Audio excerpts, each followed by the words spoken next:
In recovery, there are walls that can keep us from living out the purpose and walking in the freedom that keep us stuck. How do we break down the walls that lead to everlasting life and true heart change, life change in Christ? Today, we're going to talk about that.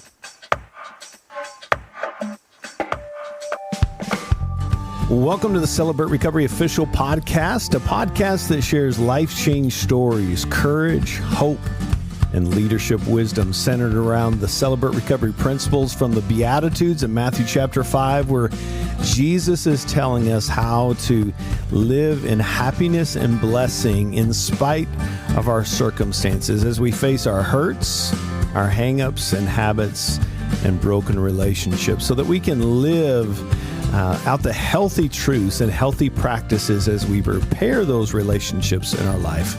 I'm a grateful believer in Jesus Christ. I struggle with drugs and alcohol and perfectionism. My name is Rodney. I'm the Global Field Director with Celebrate Recovery, and welcome. Thanks for joining us again today. I'm excited about today's topic. Extra excited. I got a brother in Christ that I love dearly. Ken Haffner is the South Central Regional Director with Celebrate Recovery, and more than that, we're friends and brothers in Christ. Ken, welcome, brother. Hey, thanks for having me today, Rodney. Yeah. And I am a grateful believer that struggles with alcoholism and addiction. And my name is Ken. Hey, Ken. So glad you're here, brother. Appreciate you. You're home Celebrate Recoveries in High Point Church in Splendora, Texas. I've been there, and it's an amazing group, and I just love the people there. Always enjoy being around them there. But so, Ken, we're talking about breaking down the walls, man. And I just want maybe we can kind of start this off just with kind of lead in with this question. Ken, let me ask you, how long have you been in recovery now, Ken? I've been in recovery for over 27 years. I'll celebrate 27 years sober and clean in July. Nice. That's a lot of experience. I'm excited to have this conversation. I know I will learn a lot from you today. But so, Ken, as you think back on your first experience, were you ready for recovery when you walked through the doors for the first time?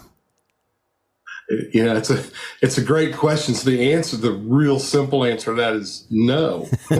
I didn't want to be there at all.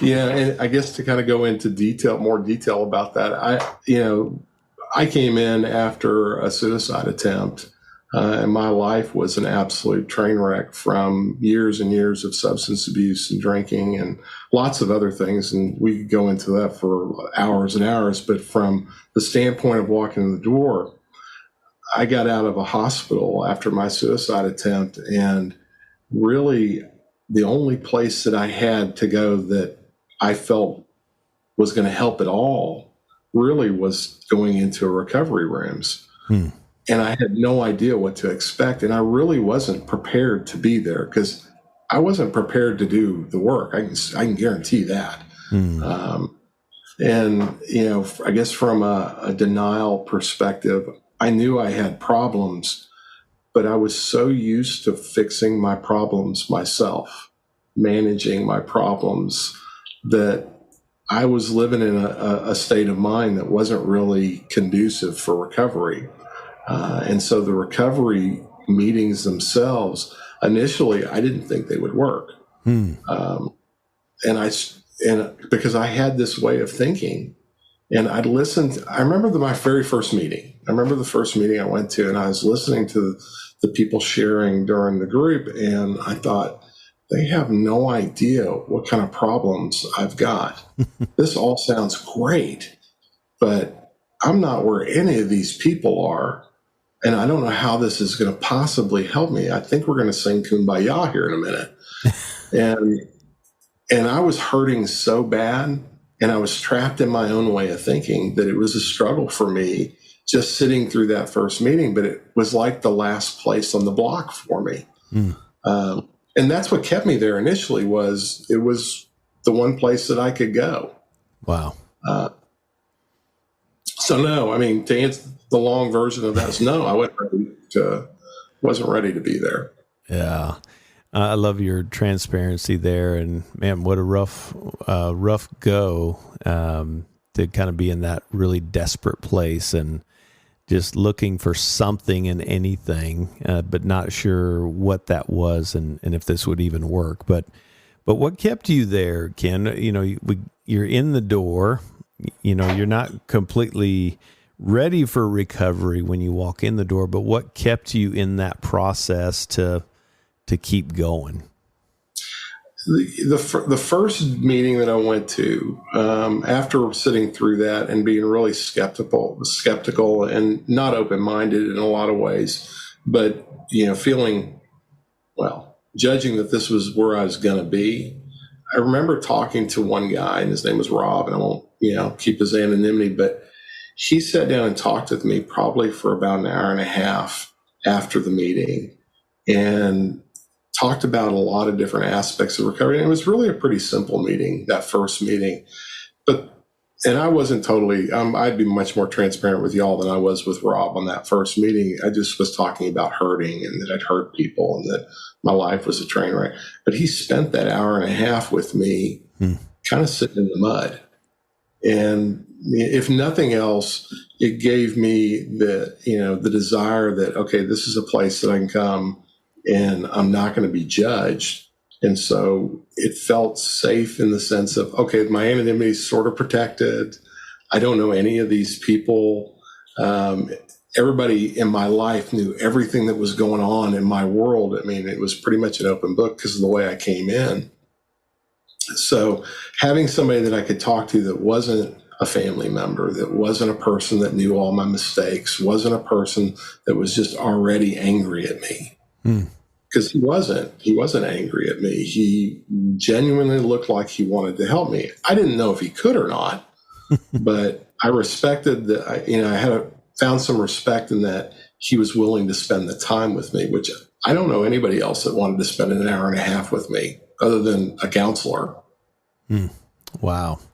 Well, I love that picture. It is such a good reminder for us that have been in recovery a while, and I know you've been serving for many years now as well, but it's just a great reminder that sometimes that just being present and sitting with us in the mud. I love that picture of the mud. You were stuck in the mud. And just that picture of someone was willing to get in the mud with you and just sit with you. What a beautiful picture that is. Yeah. Well, and, it kind of goes from there. So, I kept attending meetings. And I remember reading, where I went, I read the steps on the wall, and I realized, okay, 1, 2, 3, I can do. 4 is not going to happen. 5's not going to happen. 6 and 7, probably we'll see where we get. 8 and 9 aren't going to happen. I had this whole I'd made up my mind about the things that I was willing to do and unwilling to do. And so for the first 7 months of my recovery, I read the steps and I read the process of recovery, but I didn't really incorporate much of it into my walk. It was really like a learning process without any application. Wow. And in that time, I actually found my first sponsor. Rob, the first guy I met was kind of a temporary, he sat in the mud with me, and then I'd been listening to one of the guys in the meeting over a period of time that had some similarities in our background. And I liked what he was saying. I didn't know if it worked for me or not, but I liked the way he presented. And so when I relapsed at 7 months, because I'd been reading them, but not practicing them, the steps, he's the first person I went back to. And it's to be my sponsor. And the stepping out of the denial part, there's kind of several levels of stepping out of denial that I see in myself and I've seen in others. That going to the first meeting, some form of stepping out of denial, even if you're told to go. You don't get told to go to things unless there's a problem. And even if you don't accept the problem, which I did accept the problem, that first walking in the door is so hard. Yeah. Getting into recovery from the door was the next big leap for me. And listening to my sponsor, he let me share my story. And when I started doing the work and I got to that fourth step-ish kind of place, not fully disclosing, but at least being more transparent about what was going on. He was sharing a lot of recovery principles with me that I wasn't sure I was buying into. I mean, I heard the words and it sounded like really good, but I didn't know that it would work for me. And I told him just point blank, I said, yeah, you're sharing really great stuff, but I feel like you're kind of brainwashing me into accepting this. And he said, Ken, I've listened to your story and I don't know all of it, but your brain could use some washing. And that took me down a road of self-reflection with him. I mean, he pointed out some of the inconsistencies in what I was talking about as far as managing things, that it didn't look like I was managing things all that well.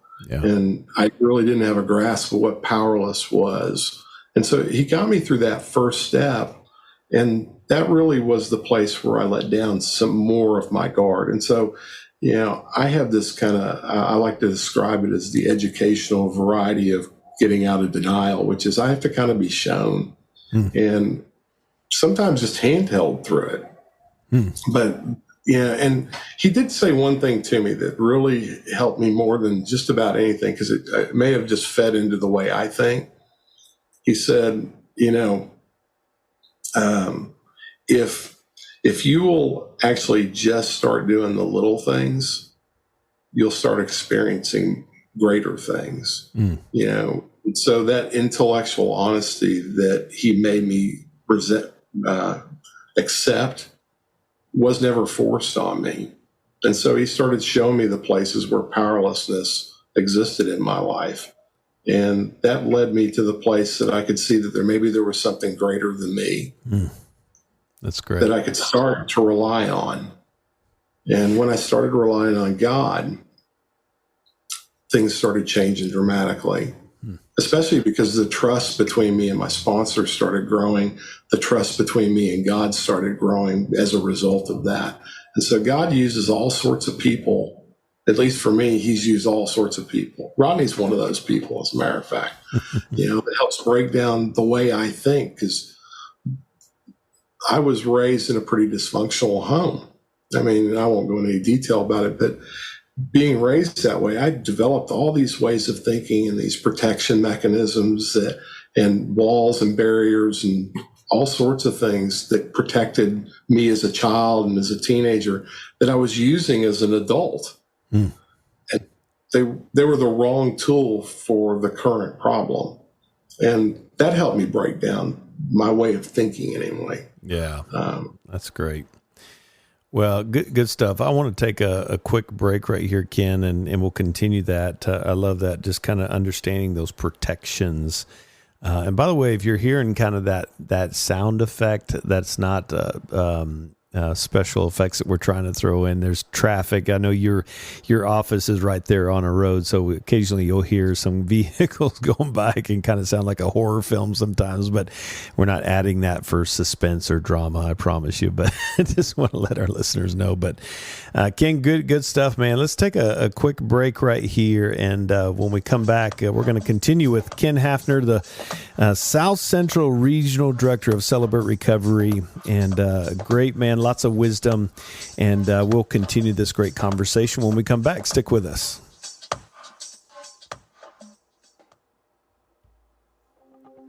Hey, folks, maybe you've established the foundation through the online 7 Keys training, and now you're ready to go to the next level and build on that foundation through the in-person training conferences. Whether you're just getting started or you want to go deeper through the advanced training, go to crconferences.com. We'd love to be with you on this journey. Come see us, whether online or in person.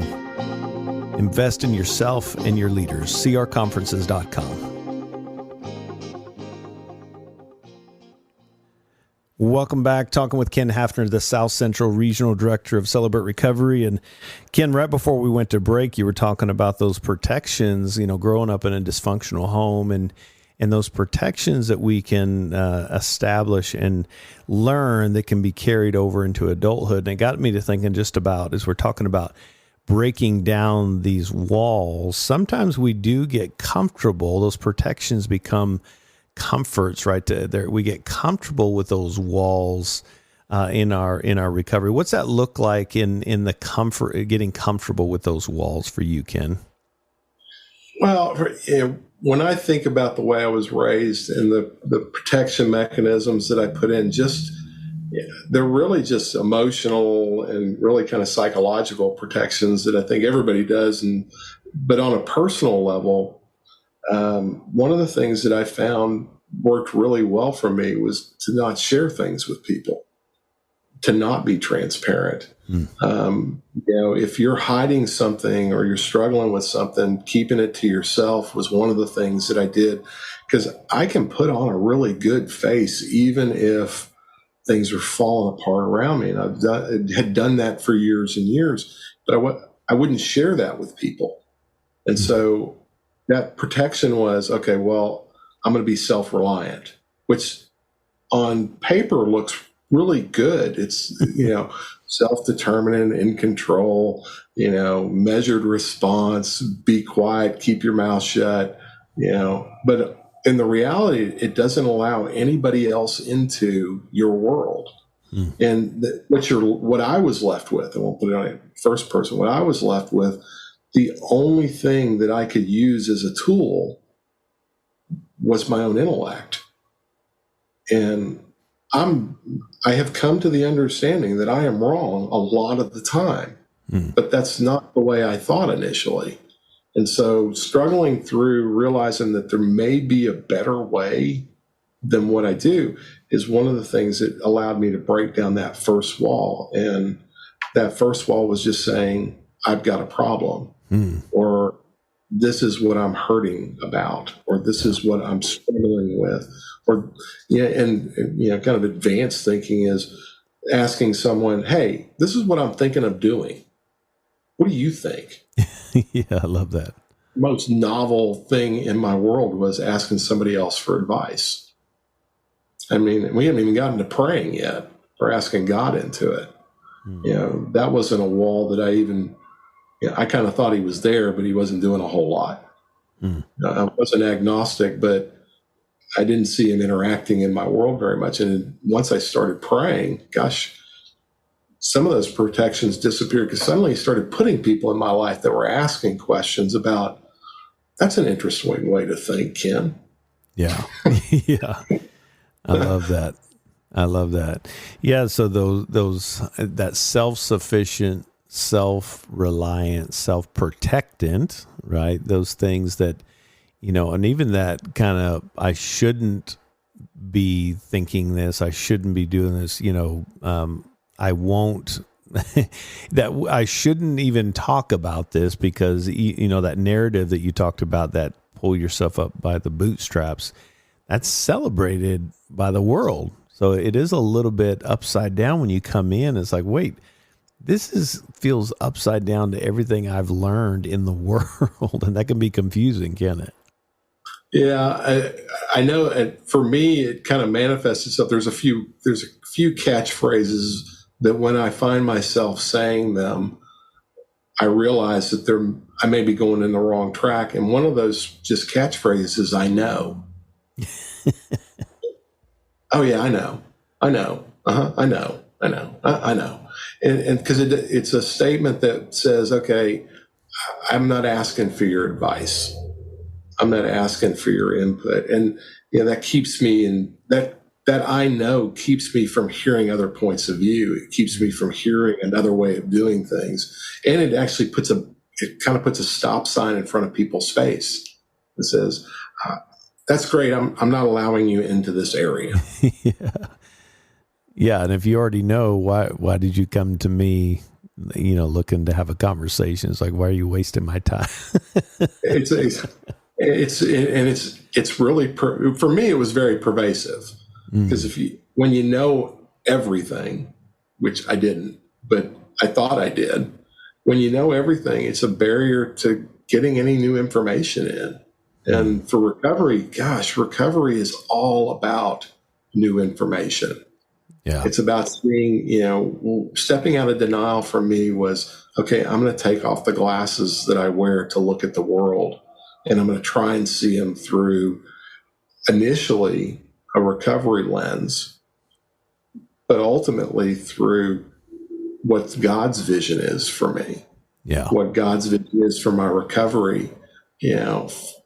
I really chuckle today that I get to do what I'm doing in ministry and in recovery. And it's not because I know anything great.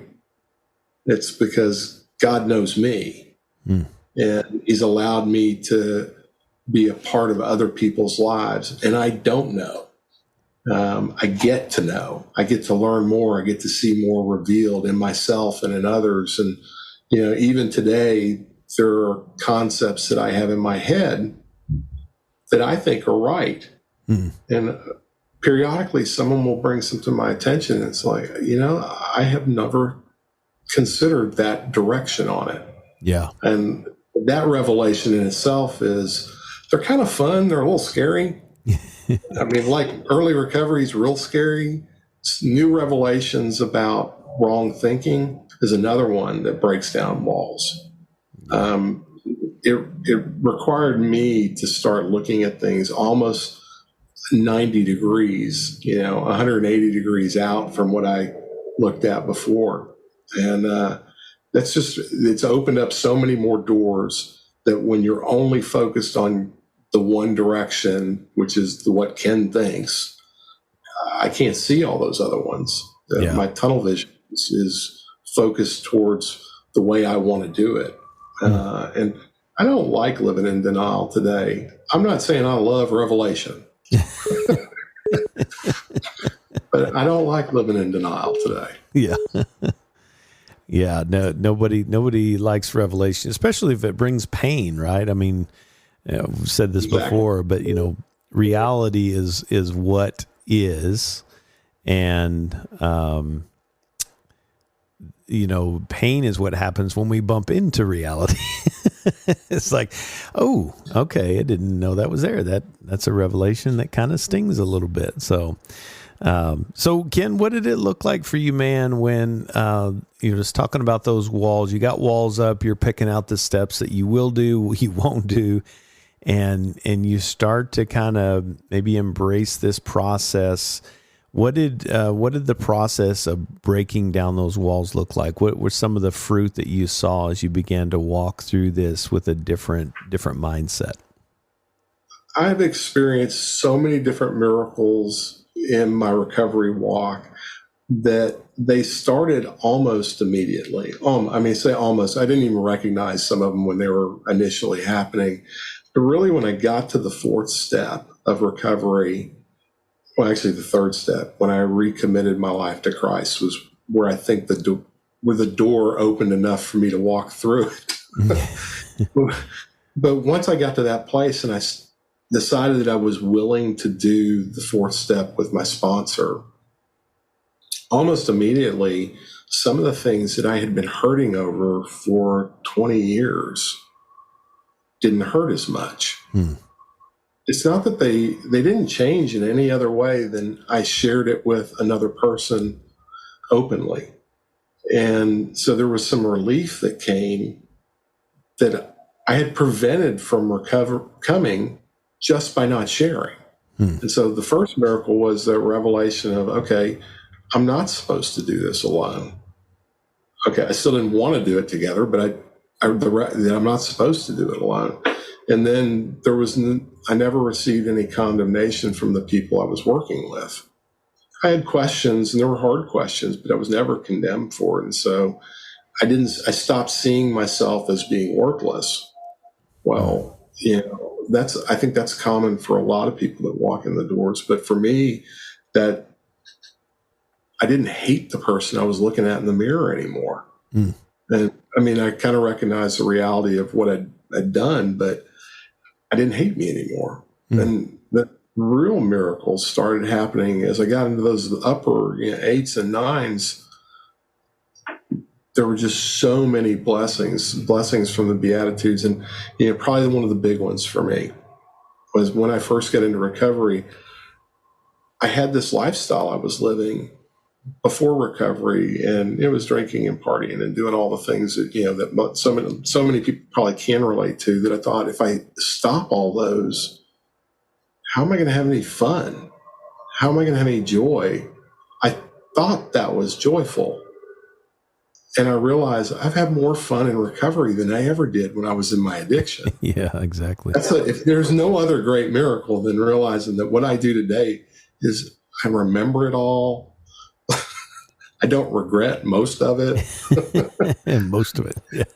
Well, I'm imperfect still, so I'm still growing. But, I have more fun today in my recovery and out of denial, and utilizing what the pain that I've been through and the hurts that I've caused, and even the ones that have been caused on me, have been God's utilized to help so many other people just from my garbage. So he can turn the worst of us into the best. And that has been the best blessing of miracles. It's my favorite thing in recovery today, is watch people step into his grace. That's awesome. And seeing lives transformed. And I don't know I wish there was something that you could bottle up and you could say, if you will, and I know that there's the steps and the principles is that, but I wish there was a way you could convince someone of that at the get-go. Yeah. Because I had to be convinced. And it's a lot to swallow if you've got an old way of thinking you're trying to get rid of. Yeah. So to that point, Ken, we're wrapping up here. We're winding down on our time. Somebody's listening and they're struggling. They're in that space. They've got some walls up and maybe haven't even walked through the door. Maybe they're early in the process like you, and they're not really sure, even though they've walked through the door, they're not quite ready. What word of encouragement would you give that person to keep going, to begin that process of tearing down the walls? I mean, they're such simplistic things, but change is possible, and it starts in very small ways. Just going, God's never failed to match my slightest effort with 10 times the grace and mercy. And so, there's some simple slogans that you hear all the time that are kind of cliches about, keep coming back. And that would be the first one. Is I realize when you walk in the door of recovery for the very first time, it may not feel comfortable. Matter of fact, if it does, you're probably different than most of the people I know. That being uncomfortable is not a bad thing. And walking in and staying in, coming back, even like, the best thing my sponsor ever told me, and a lot of people have said it, is that you can quit whenever you want and we'll refund your misery. Yeah.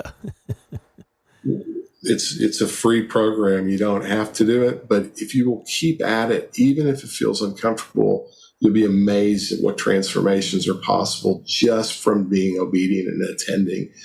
And I'll tell you what, the other piece of advice is say hello to someone. Yeah.